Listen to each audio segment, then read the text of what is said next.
Today we are going to read the second part of the story, A Gift of Chappals. In this second part, we are going to read about Lali, who is learning music from the music teacher. She is trying to play on the violin. The teacher is instructing her, and she tries to play it on melody, but she could not. Ahead of the story, we will come to know that these three children, I mean Mridu, Rabi, and Meena, helped a beggar giving a pair of chappals. These chappals belonged to the music teacher.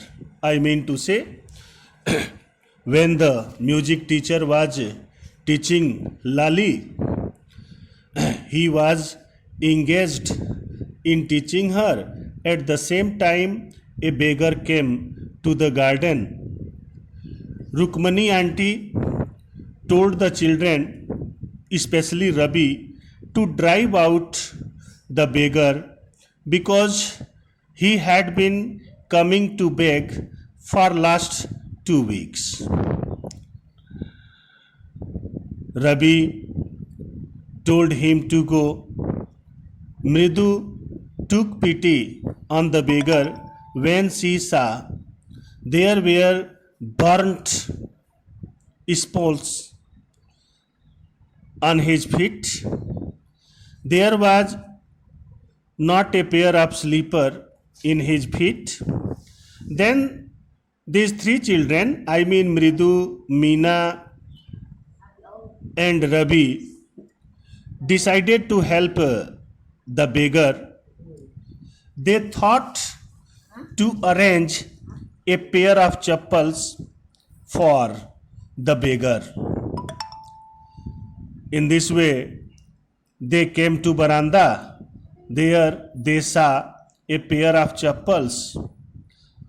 They took it and gave it to the beggar. The beggar went from there happily. But after some time, when Gopu Mama came back, he began to search his slipper. So in this way, we are going to start the second part of the story. आइए देखते हैं. मृदु crept up to the window. Mridu window के पास आई, खिड़की के पास आई. Lali was sitting at little distance away. Mridu ने जब खिड़की से झांक कर अंदर कमरे में देखा तो उसने क्या देखा कि लाली जो थी वह थोड़ी दूरी पे बैठी हुई थी. अबाक वार्डली होल्डिंग हर वायलिन, बहुत ही भद्दे ढंग से वायलिन को अपने हाथ में पकड़ी हुई. बो स्ट्रिंग हर एल्बोज जूटिंग आउट, यानी उसके जो कुहने थे वो बाहर की तरफ निकले हुए थे. And her eyes glazed with concentration, और उसके आंखों में ध्यान का भाव दिखाई दे रहा था. इन फ्रंट ऑफ हर, उसके सामने, with most of his back to the window, और दीवार से सटा हुआ, यानी खिड़की के ठीक नीचे दीवार से सटा हुआ, was the bony figure of the music master. यानी म्यूजिक मास्टर जो थे वो बूढ़े से थे. उनका शरीर जो था हड्डी नुमा था. कहने का तात्पर्य ये है हड्डियों का कंकाल था. तो was the bony figure of the music teacher, यानी म्यूजिक टीचर जो है दिखाई दे रहे थे, जो खिड़की के नीचे दीवार से सट के बैठे हुए थे. He had a mostly bald head, उनके अधिकांशतः बाल झड़ चुके थे, यानी वो गंजे हो गए थे। With a fringe of oiled black hair falling around his ears, यानी उनके सिर में किनारे किनारे जो थोड़े से बाल थे, काले काले बाल थे, वे उनके कानों तक लटके हुए थे। एंड ओल्ड फैशन्ड टफ्ट, और पुराने ज़माने की एक चोटी पीछे की तरफ लटकी हुई थी। एक गोल्ड चैन ग्लीम्ड, एक सोने की चैन चमक रही थी। अराउंड हिज लेदरी नेक, उनके लेदरी नेक के चारों तरफ। लेदरी नेक से यहाँ तात्पर्य है जैसे कि म्यूजिक टीचर जो थे बूढ़े हो गए थे और उनके गले का चमड़ा जो है झुर्रियाँ पड़ गई थी, यानी वो लटक गया था। तो गुरुजी के लेदरी नेक में जो है सोने की चैन लटक रही थी। And a diamond ring glittering on his hand as it glided up and down the stem of the violin, और जैसे जैसे म्यूजिक टीचर वायलिन पे अपना हाथ घुमा रहे थे, हीरे की अंगूठी जो कि उनके अंगुली में थी वो चमक रही थी। A large foot stuck out from beneath his gold bordered vestiges, उनके पैर का अधिकांशतः हिस्सा सुनहरे बॉर्डर वाला धोती से ढका हुआ था, यानी वे धोती पहने हुए थे और धोती का जो किनारा था, जो बॉर्डर था, वह गोल्डन था, यानी धोती से उनका अधिकांशतः पैर जो था ढका हुआ था। And he was beating time on the floor from the score way big no, और समय समय पर जब वे संगीत के चरमोत्कर्ष पे पहुंच जा रहे थे, जब वे मूड में आ जा रहे थे, तो उनके पैरों के अंगूठे जो है फर्श की तरफ दब रहे थे। तो इस छोटे से पैराग्राफ में हमने देखा कि मृदु जो है जब खिड़की से झांक कर कमरे के अंदर देखी तो उसने देखा कि लाली जो है थोड़ी दूर पर बैठी हुई है, अपने हाथ में वह वायलिन पकड़ी हुई है, लेकिन वायलिन पकड़ने का उसका तरीका जो है बड़ा ही भद्दा है। उसके दोनों कोहने बाहर की ओर निकले हुए हैं और उसके आँखों को देखने से लगता है जैसे वह ध्यानमग्न है। उसके ठीक सामने जो है खिड़की के दीवार से सटा हुआ हड्डी नुमा म्यूजिक टीचर बैठे हुए हैं, अर्थात म्यूजिक टीचर जो हैं बहुत ही बूढ़े हैं, उनके शरीर की हड्डियां जो हैं दिखाई दे रही हैं। उनके सिर पर का बाल जो है गिर गया है, अर्थात बाल झड़ गया है। सिर पर चारों तरफ किनारे किनारे काले काले बाल जो थोड़े बहुत बचे हैं वो उनके कानों पर लटके हुए हैं और पीछे एक चोटी सी बंधी हुई है। उनके गर्दन में एक सोने की चमकती हुई चैन लटक रही है और उनके हाथ में हीरे की एक अंगूठी उस समय चमक रही है जब उनका हाथ वायलिन के तार पे इधर उधर आ जा रहे हैं। म्यूजिक टीचर का पैर का अधिकांशतः हिस्सा धोती से ढका हुआ है जिसकी बॉर्डर जो है सुनहले रंग की है। ये म्यूजिक टीचर समय समय पर अपने पैर के अंगूठे को फर्श की तरफ दबाए जा रहे हैं। आइए देखते हैं अगला passage. He played a few notes, वे कुछ संगीत बजाए, कुछ धुन बजाए। Lali stumbled behind him on her violin, Lali जो थी उनकी नकल करने की कोशिश कर रही थी लेकिन वह लड़खड़ा जा रही थी। यहाँ लड़खड़ाने से तात्पर्य यह है कि the music teacher was trying to teach Lali how to play the violin sweetly, but Lali was a careless girl and she could not learn it properly from her music teacher. तो आइए देखते हैं। which looked quite helpless and unhappy in her hands, और वास्तव में लाली के हाथ में जो वायलिन था वह भी बड़ा ही दुखी दिखाई दे रहा था। कहने का तात्पर्य यह है कि लाली को ठीक से वायलिन पकड़ना भी नहीं आ रहा था। ऐसे लग रहा था जैसे वायलिन जो है उसके हाथों में रो रहा हो। व्हाट ए डिफरेंस, कितना अंतर था। किस प्रकार का अंतर, यानी म्यूजिक टीचर द्वारा बजाए गए धुन में और लाली द्वारा बजाए गए धुन में कितना अंतर था। The music master's note seemed to float up and settle perfectly into invisible tracks of the melody. Music teacher के वायलिन से जो धुन निकल रहा था, जो सुर निकल रहा था, वह पूर्ण रूपेण सुरीला था। It was like the wheel of a train fitting smoothly into the rails and whistling along. It was the like wheels of the train. यानी गुरु जी का जो धुन निकल रहा था उनके वायलिन से, जो सुर निकल रहा था, उसकी तुलना जो है रवि करता है ट्रेन के पहियों से, जो कि रेल के पटरियों पर स्मूथली तेजी से भागे जाता है। एज रवि सेड, जैसा कि रवि ने कहा। यानी रवि जो है गुरु जी के वायलिन से निकले हुए सुर की तुलना ट्रेन के पहियों से करता है, जो कि पटरियों पर स्मूथली भागे जाते हैं। Mridu stared at their huge bearing hand moving effortlessly up the violin's stem making lovely music। मृदु जो है म्यूजिक टीचर के हाथों को देख रही थी, जो कि वायलिन के तार पे घूम रहे थे और बहुत ही सुंदर म्यूजिक निकल रहा था। स्क्वैक देयर वाज लाली ड्रेलिंग अगेन। यानी म्यूजिक टीचर तो वायलिन से जो सुर निकाल रहे थे बहुत ही सुरीला, बहुत ही मधुर, बहुत ही मिठास थी उसमें, लेकिन लाली पटरी से उतर जा रही थी। पटरी से उतर जाने का मतलब ये है she could not learn anything from the music teacher.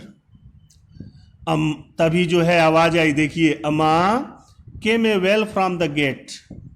यानी गेट से एक मरियल सी आवाज आई, एक दर्द भरी आवाज गेट से आई, अम्मा अम्मा ओ। यानी गेट से कोई पुकार रहा था, अम्मा अम्मा। Ravi send that beggar away, cried his mother from the back बरामदा। रवि उस भिखारी को भगाओ। क्राइड हिज मदर, उसकी माँ चिल्लाती हुई बोली, फ्रॉम द बैक बरामदा, पीछे के बरामदे से, वेयर शी वाज चैटिंग, जहां वो बात कर रही थी, विथ तापी, दादी माँ से। यानी रुक्मणी आंटी जो थी वह मृदु के दादी से बात कर रही थी। कहाँ बात कर रही थी? बैक बरामदा में। और वहीं से वो रवि को आवाज लगाई, रवि उस भिखारी को भगाओ, उस भिखारी को भगाओ। He has been coming here for every day for the past week. वह पिछले सप्ताह से रोज रोज यहां आ रहा है। And it is time he found another house, और उसे कह दो यह उसका समय आ गया है कि अब वह दूसरा घर देख ले। टू बेग फ्रॉम, भीख मांगने के लिए। यानी वह पिछले सप्ताह से रोज जो है हमारे घर आ रहा है भीख मांगने, अब उससे कह दो कि वह दूसरा घर ढूंढ ले। पाती एक्सप्लेन्ड टू तापी। मृदु एंड मीना फॉलोड रवि। मृदु और मीना रवि के पीछे पीछे गए, रवि के पीछे पीछे गए। The beggar was already in the garden. जो बेगर था, भिखारी था, वह पहले से ही गार्डन में था, बाग में था। Making himself quit at home, अपने आप को सुरक्षित कर रहा था, जैसे कि मानो कि वह घर पे हो, अर्थात वह आराम करने के लिए अपनी व्यवस्था बना रहा था। He had spread his upper cloth, under the neem tree. Upper cloth का मतलब यहाँ पे हो जाएगा गमछा, यानी वह अपना गमछा जो था वह नीम के पेड़ के नीचे बिछा रहा था। And was leaning against it's trunk, और इसके ट्रंक पर झुक रहा था। कहने का मतलब यह है कि सोने की तैयारी कर रहा था, लेटने की तैयारी कर रहा था। Apparently prepared to take a little snooze, यानी वह हल्की सी झपकी लेना चाहता था, थोड़ा वह सोकर आराम करना चाहता था। यानी रवि जब मृदु और मीना के साथ बाग में आया तो उसने देखा कि वह भिखारी जो था अपना गमछा नीम के पेड़ के जड़ के पास जो है बिछाया हुआ था।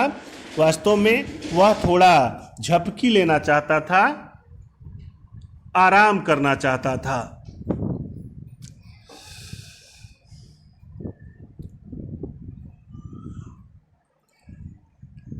To take a little snooze while he waited for the alms to appear, यानी यह उसकी रोज की दिनचर्या थी।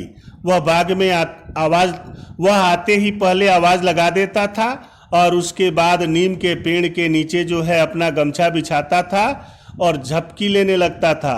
तब तक उसके लिए भिक्षा आ जाया करता था, यही उसकी रोज की रूटीन बन गई थी। तो आज भी उसने जो है माँ को जो है यानी रुक्मणी को आवाज लगाया और इस उम्मीद के साथ कि भिक्षा उसके पास ही आ जाएगा, वह गमछा बिछाकर नीम के पेड़ के नीचे जो है लेट गया।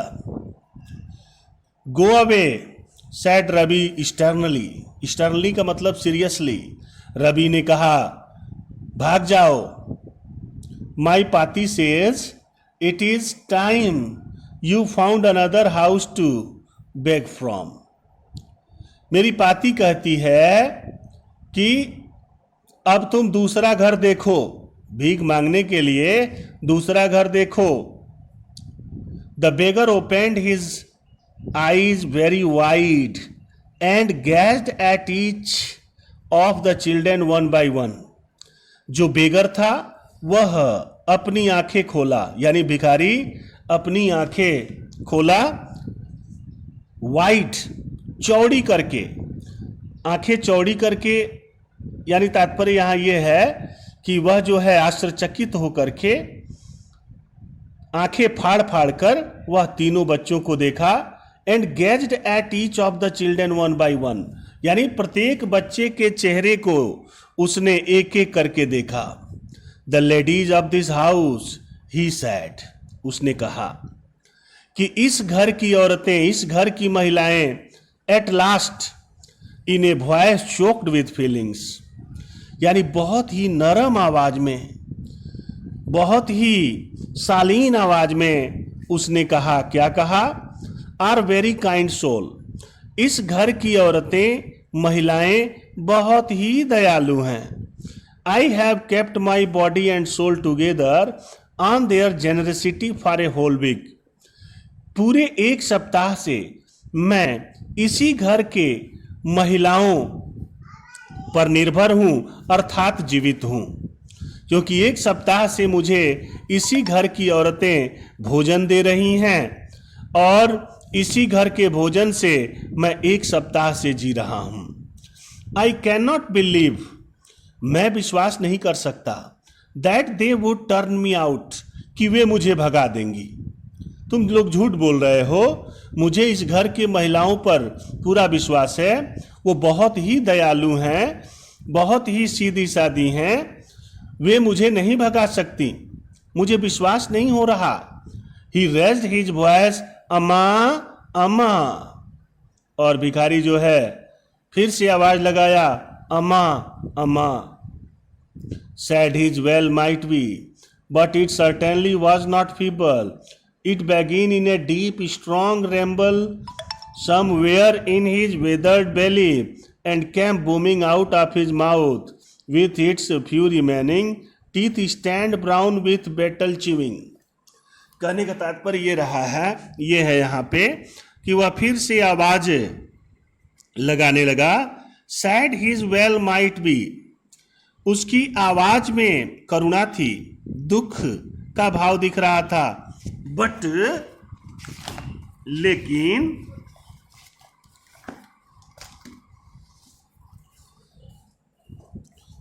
सर्टेनली वॉज नॉट फीबल, लेकिन वास्तव में यह कमजोर था नहीं।